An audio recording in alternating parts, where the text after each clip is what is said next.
Well, good morning there, Facebook friends. Very interesting. The moment I started to talk about the possibility of a UFO experience, which was just one of many that I was going to share, my computer froze. So who knows what that means.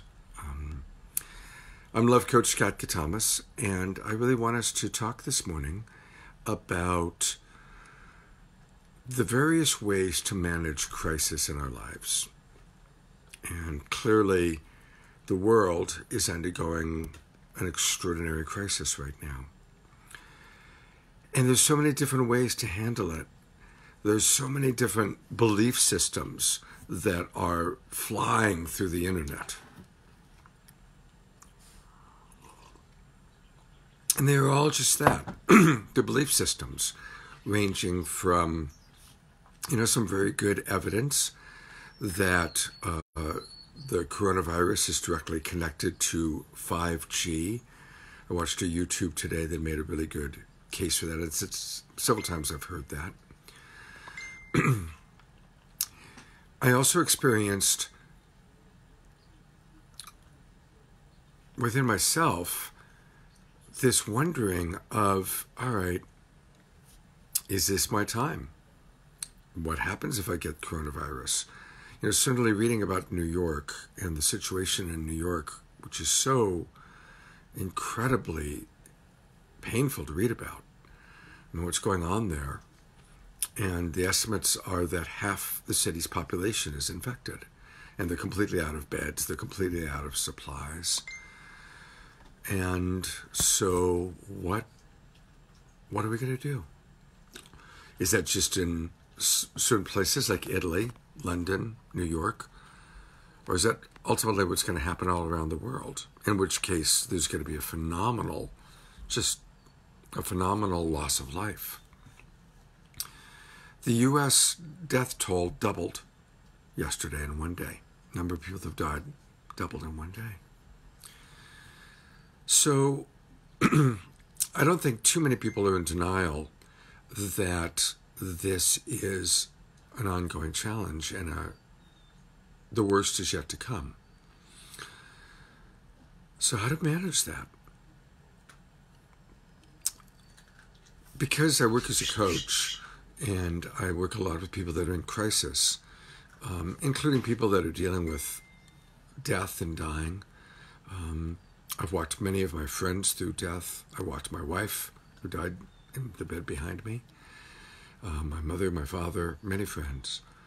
And I found that people who have faith or practice, it's much easier for us to cope with a significant challenge or crisis. And again, I'm not promoting any specific faith. I'm not promoting any specific practice. But I do want to encourage everyone. Now is a really good time to work on what probably is the most important relationship of all. Our relationship to what Rumi called the eternal beloved, that which has 1,000 names. You could call it your higher self, God. And for people that are atheistic or agnostic, I honor you as well. So it's just your relationship to life itself. Do you believe that we're spiritual beings having a human experience? That's a pretty common belief for many of our friends. What if we're in our final days? What if this is some form of an apocalypse? And an apocalypse only has to be for the people that are going to die. It doesn't necessarily, it's for everybody. But it's been apocalyptic for the thousands of people who have died from this. And so it's an extraordinary time. And there's a lot of things that we can believe.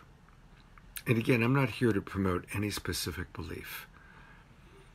Maybe the UFO is going to land or make itself known. Maybe this is an enormous warning about the dangers of 5G. Maybe it's Mother Earth really sending a wake-up call to the human species. Maybe it's just karma of the human species that we need to slow the fuck down. And maybe it's all those things. For many years, I produced television. And for 7 years, I was producing television of a spiritual, metaphysical, and mystical nature. And it was a really fun time in my life because I was well paid, working in Los Angeles as a segment producer on nationally broadcast television shows.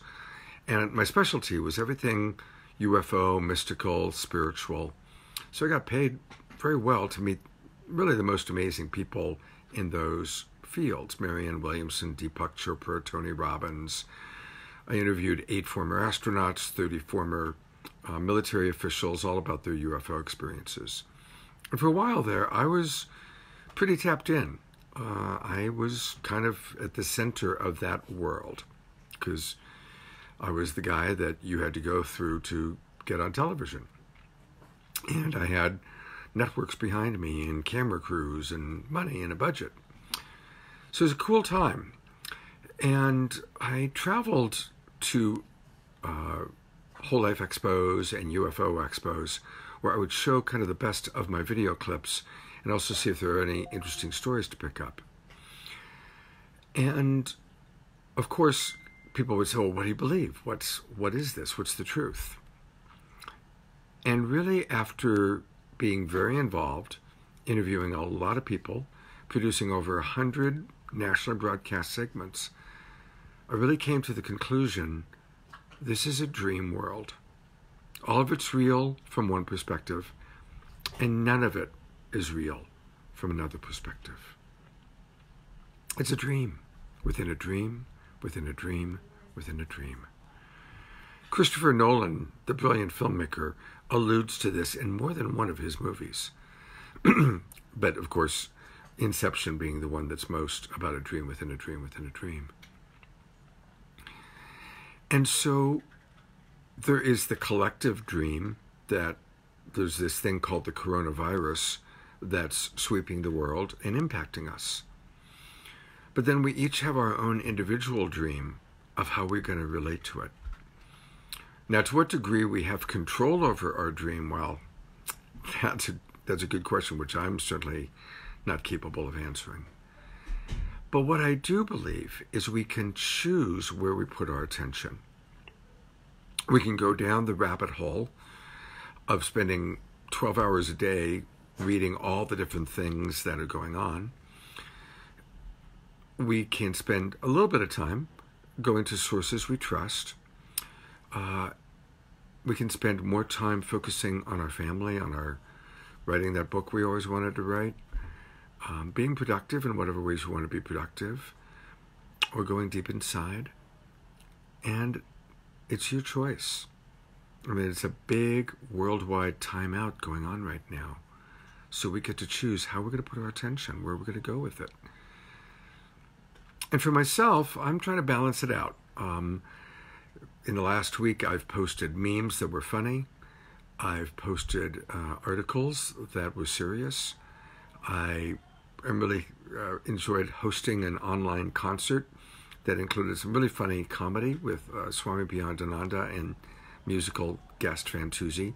There was also a fundraiser for Fantuzzi. We did that last night.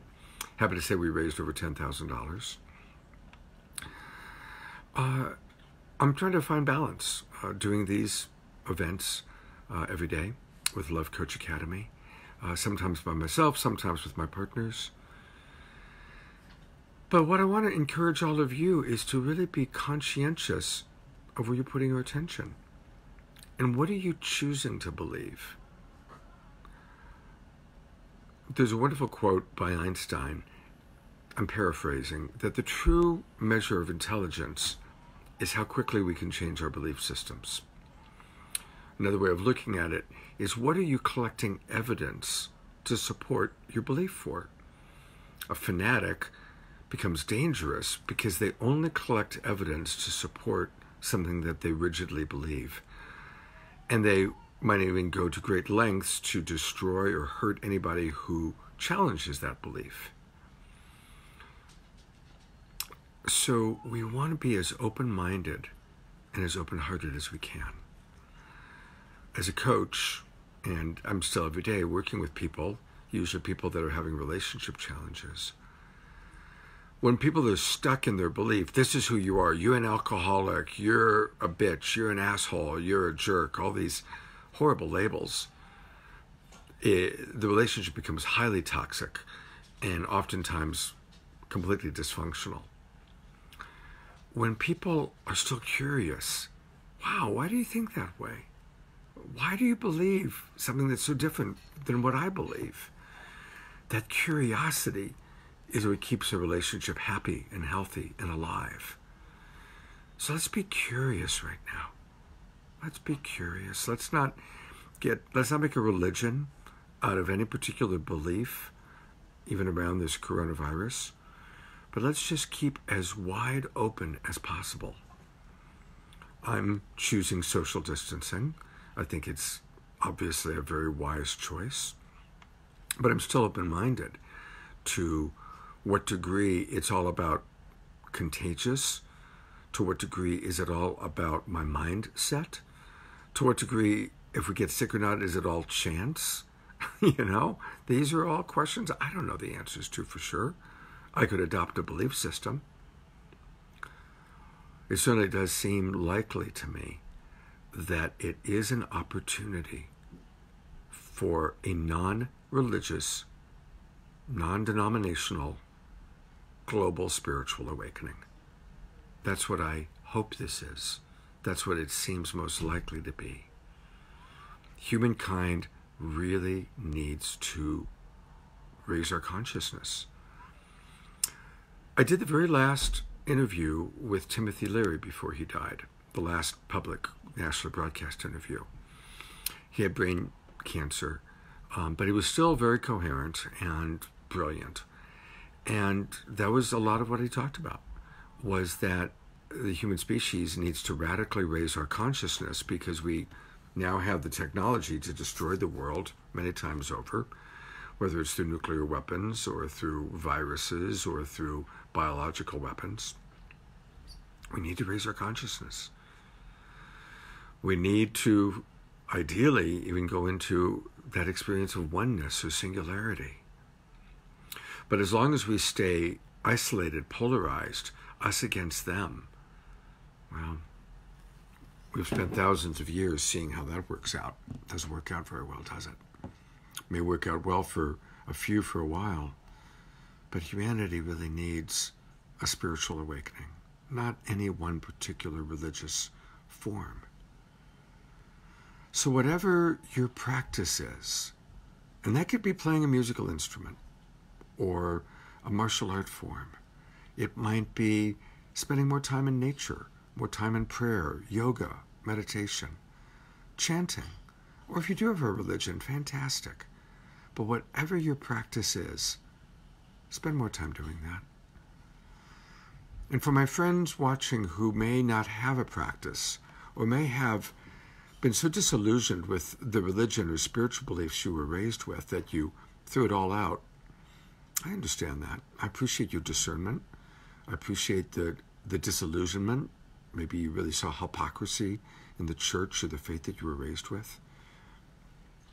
But I encourage you to still connect to something, even if it's just life itself or nature. I love to, if I'm feeling really alone, I really love to remember that I'm being held at all times by my true mother, Mother Earth, Gaia, this planet. It's called gravity. We're always being held at all times by our true mother. And just really dropping in, tuning into that incredible experience, the beauty of that. I'd love to know what some of you think. And I see that Tamara writes, yes, no matter what I choose, one thing always remains the same, my faith. Nobody can crush it. And that's a beautiful example of what I was talking about. Susan writes about how there are still a lot of people in denial, and yes, there are. Areas where, let's face it, Al Gore wrote a book which became a movie called An Inconvenient Truth, which is a brilliant title for our relationship to climate change. It's very inconvenient. Well, the coronavirus is a very inconvenient thing that's happening, and it's impacting us all. And again, of course we don't want to believe it. We don't want to believe what's happening in Italy, in Spain, and in London, and now in New York. We don't want to believe that. We don't want to believe that it's going to happen to me or to my family. Of course I don't want to believe that.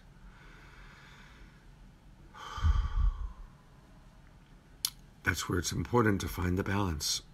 Being open-minded, being aware of what is taking place from reputable sources. I posted on my wall a powerful story, an article, a blog from a doctor working in the emergency room in New York. Not a politician, not promoting a belief system, a doctor reporting what he's experiencing. It's very vivid and very alarming. And I didn't post it to promote fear.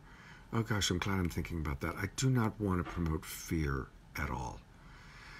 And of course, the more that we go into fear, the more we lower our immune system. And this is a time where we need to boost our immune system.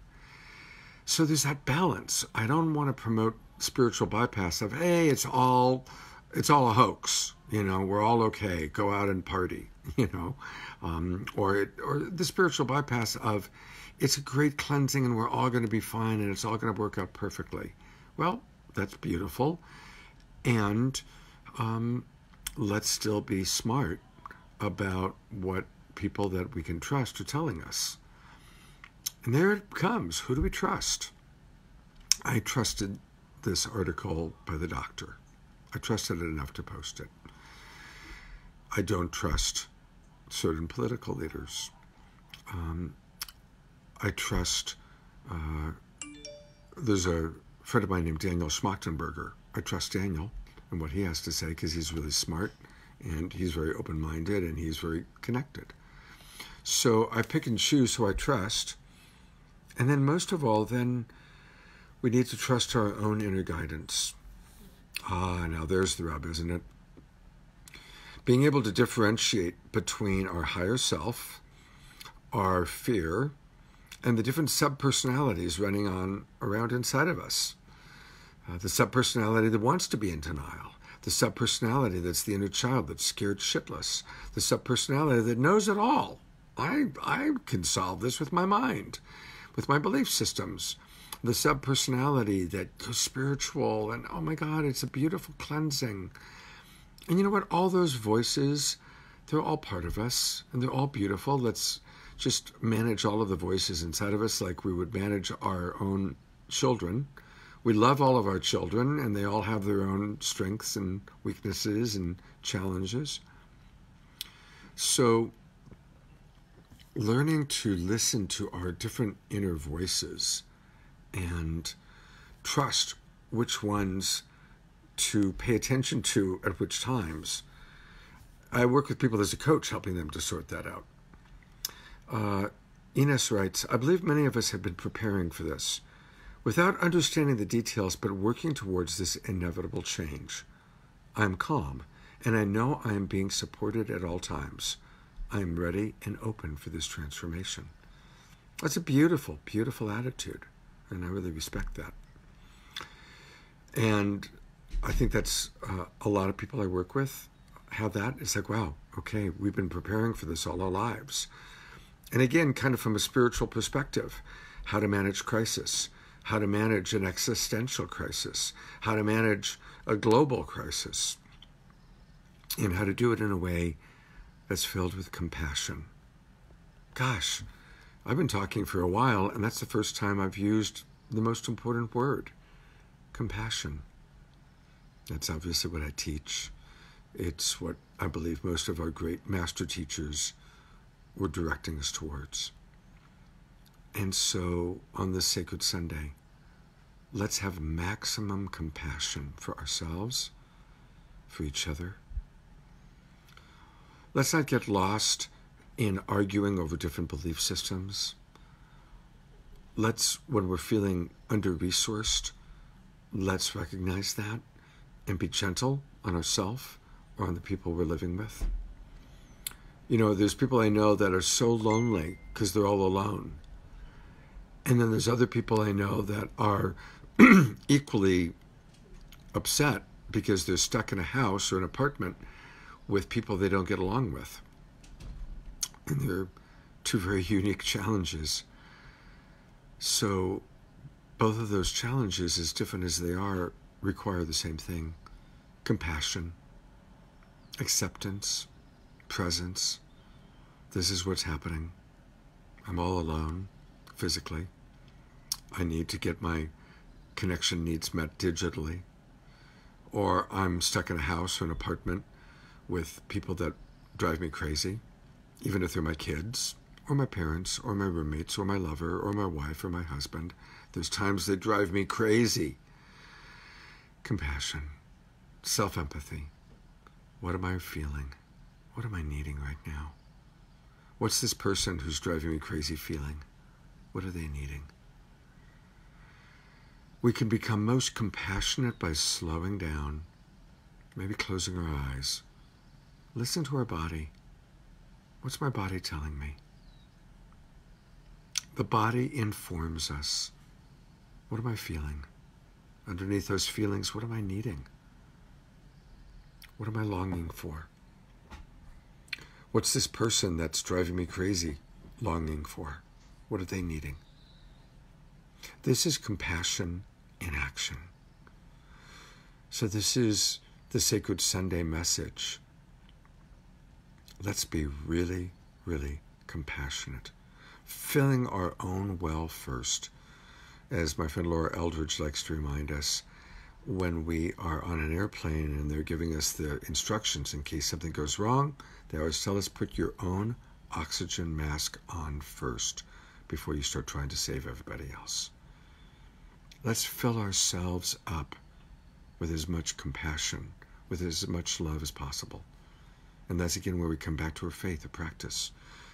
Whether it's prayer, meditation, playing a musical instrument, listening to your favorite music, going for a walk, spending time in nature. For me, playing with my dogs is a big source of filling myself up, because I kind of go sometimes from session to session, working with a lot of people that are unhappy or scared or struggling.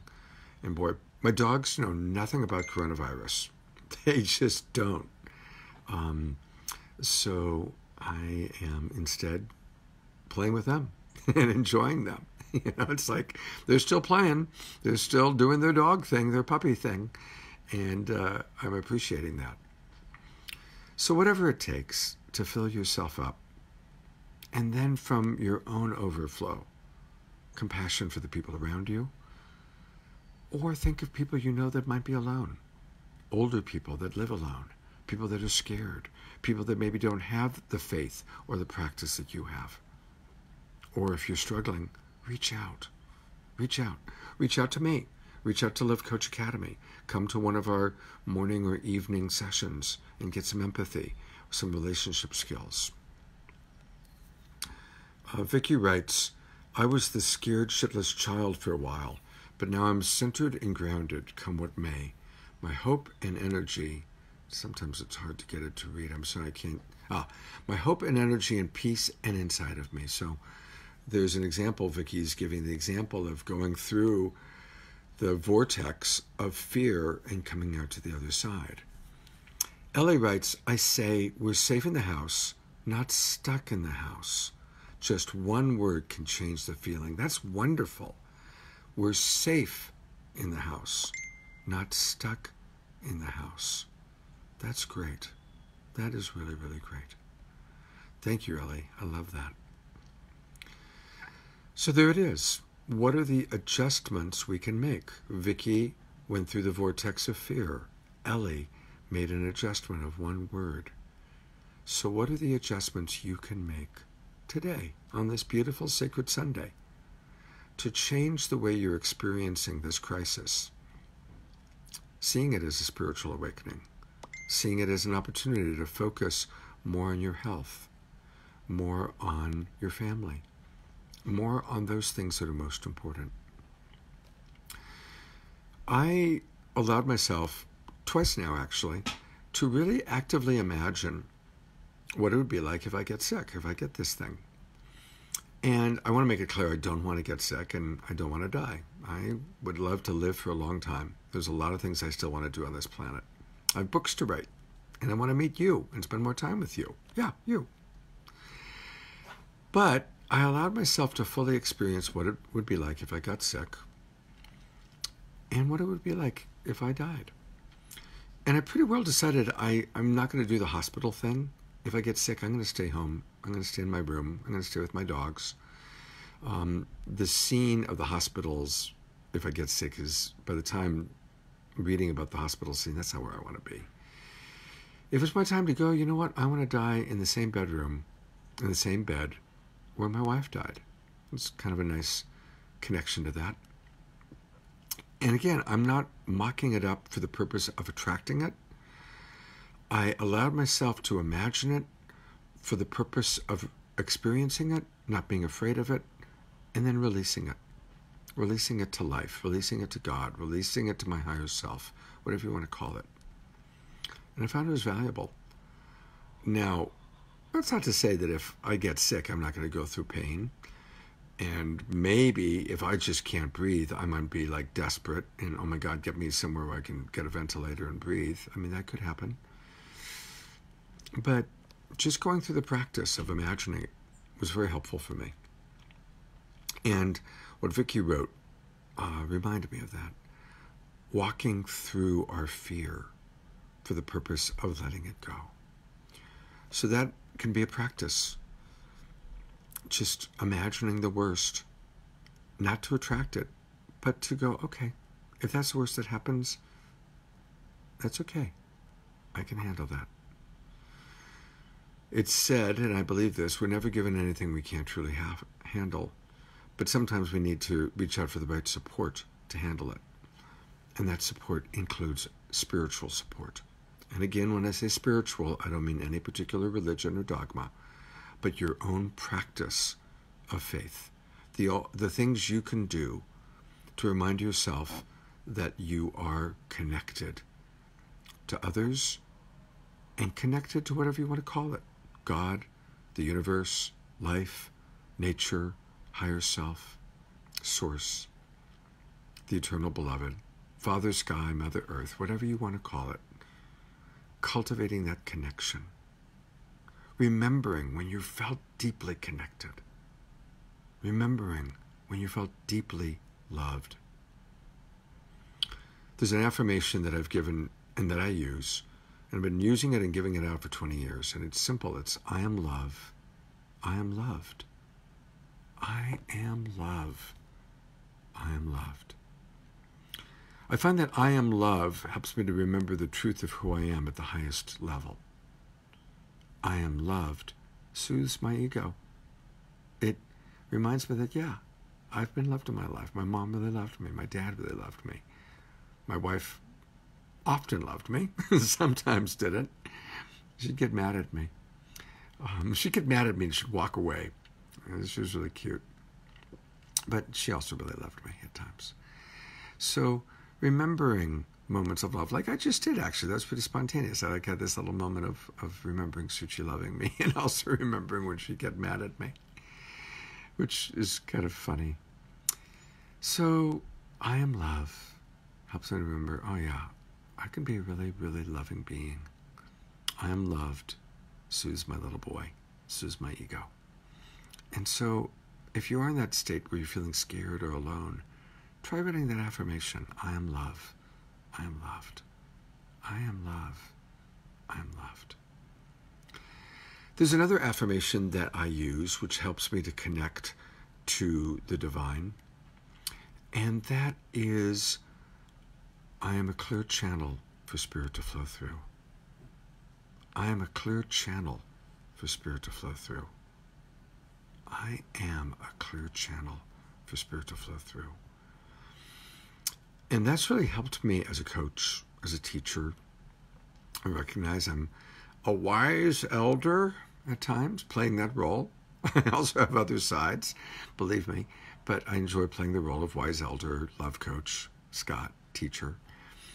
And honestly, I really try to partner with higher self on that, because when I am connected to higher self, the magic happens. And there's times I don't know what to say to somebody who's in crisis. And, oh my gosh, something will flow through. I was working once with a woman in New York, very, not somebody who was New Age at all. She's a very kind of New York, highly intelligent woman.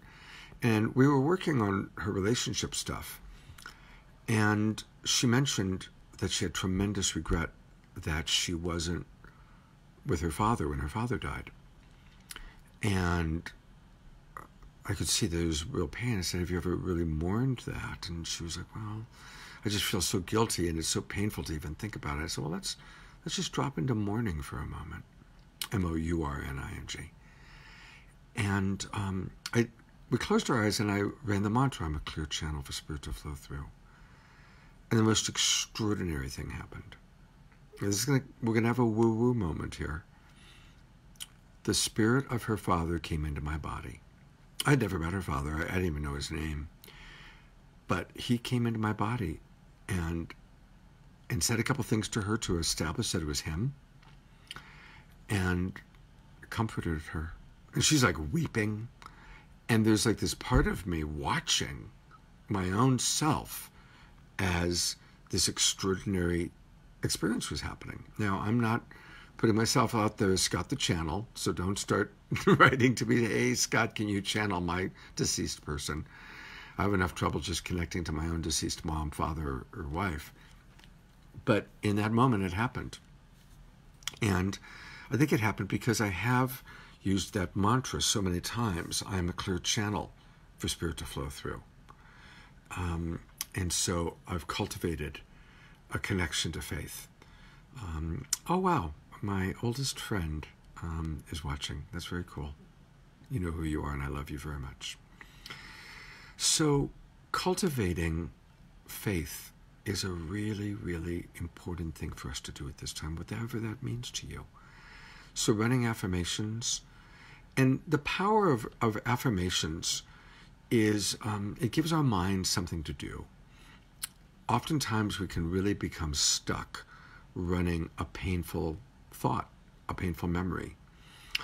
And when we do that, a way out of it, because we have to give the mind something to do. You can't just say, stop thinking about that.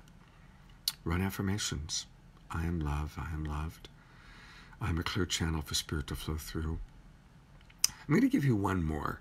This one sounds biblical, and I'm actually not a big fan of the Bible, to be honest, because I don't trust that what we're reading is what was originally written. There's been so many translations. So pardon the biblical language, but it's a really good affirmation. It's, my will and thy will are one. Always thy will be done. My will and thy will are one. Always thy will be done. And so that just helps me when my ego, to be really honest, I use that when my ego is kind of gotten a little carried away and I'm kind of off on a trip. It's like, okay, time to get back in alignment with my higher self, back in alignment with a higher intelligence than my limited ego. And I'm not one of those people that makes the ego wrong. I like to think of the ego as a faithful dog. And obviously, I love my dogs. They're right here with me. But you don't want the dog to run the show. Play with the dog, enjoy the dog, but don't let the dog run the show.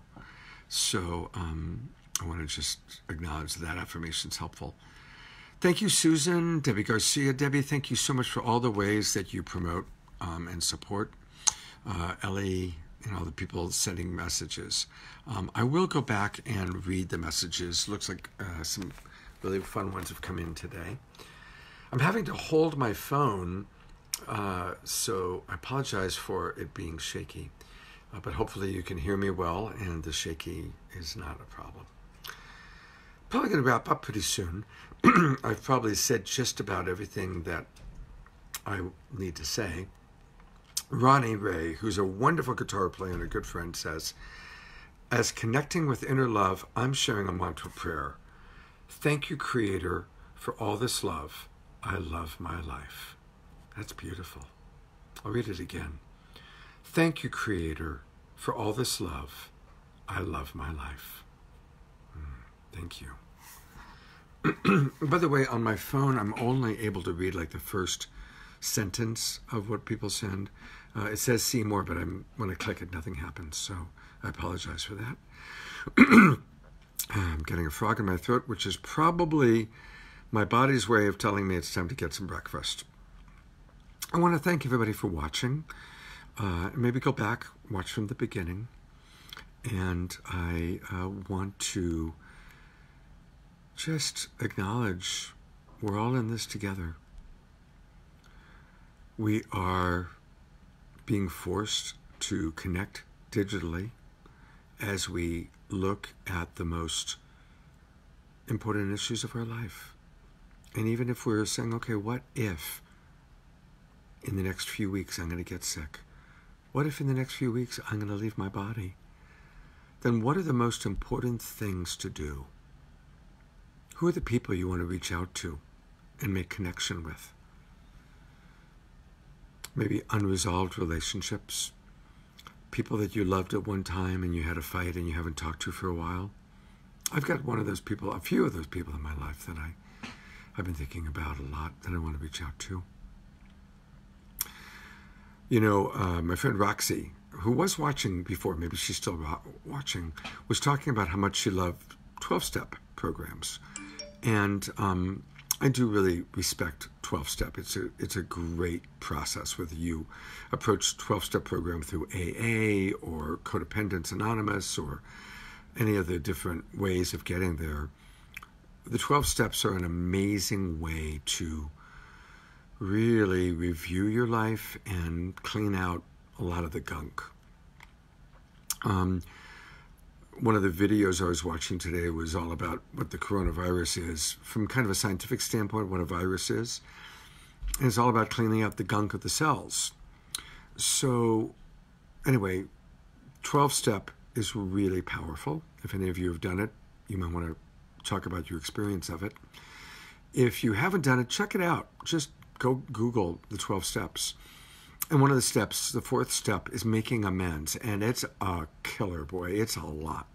Making amends is making a list of all the people that you may have harmed and all the people who may have harmed you and making amends with them. I'm 64 years old. I don't, honestly, I always get freaked out about it because I don't think I could do it. It's like there's so much history. Holy Moses, I've led a very complex life. I've traveled around a lot of circles, but it's a good thing to do. So anyway, I want to thank everybody who's watching. Of course, now more people are watching than ever before, so it's kind of hard to sign off.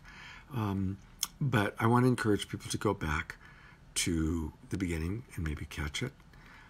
And the main message is let's just open our hearts. Let's open our minds. Let's be curious. Let's be childlike wonder. Wow, what the heck is happening? What's going on in my world? What's going on in my mind?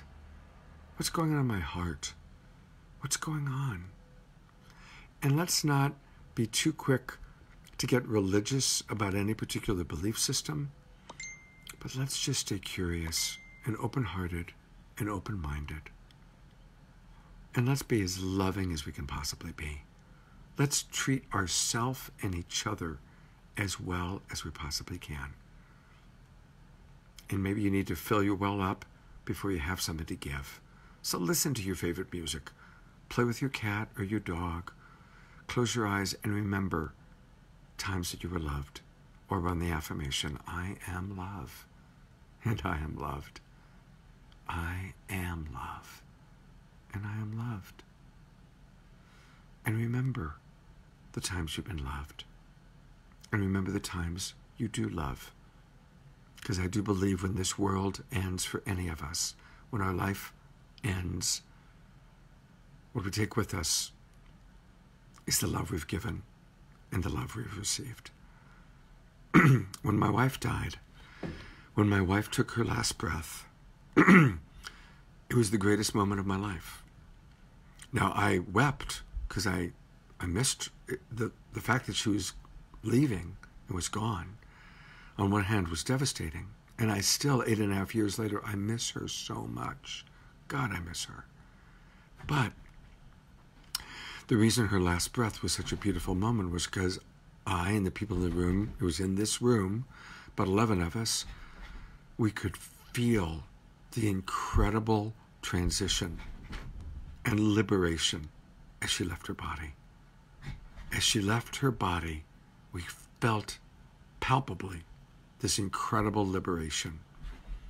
So believe me, when we leave our body temple, it's liberation. And as my wife shared with me after she died, yes, we had that experience. And as others have shared, I did a lot of television shows about near-death experiences. It's all about love. We're here in this world to learn to love ourselves. We're here in this world to learn to love each other. It's the love we give. It's the love we receive. That's the treasure that we take with us to the next world. It's the treasure of this life. And even if we've had an incredibly hard life, what happens when it's really hard? We learn how to love even more deeply. Pain is often the greatest teacher of love, the greatest reminder of love. So for any of you that are in pain right now, find the love within yourself or within a practice that cultivates love.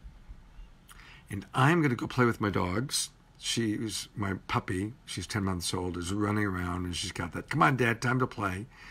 So I'm going to go do that. Thank you, everybody, for watching. And let's all spread more love to ourselves and to each other. Namaste. Namaste. Namaste away. Take care, everybody.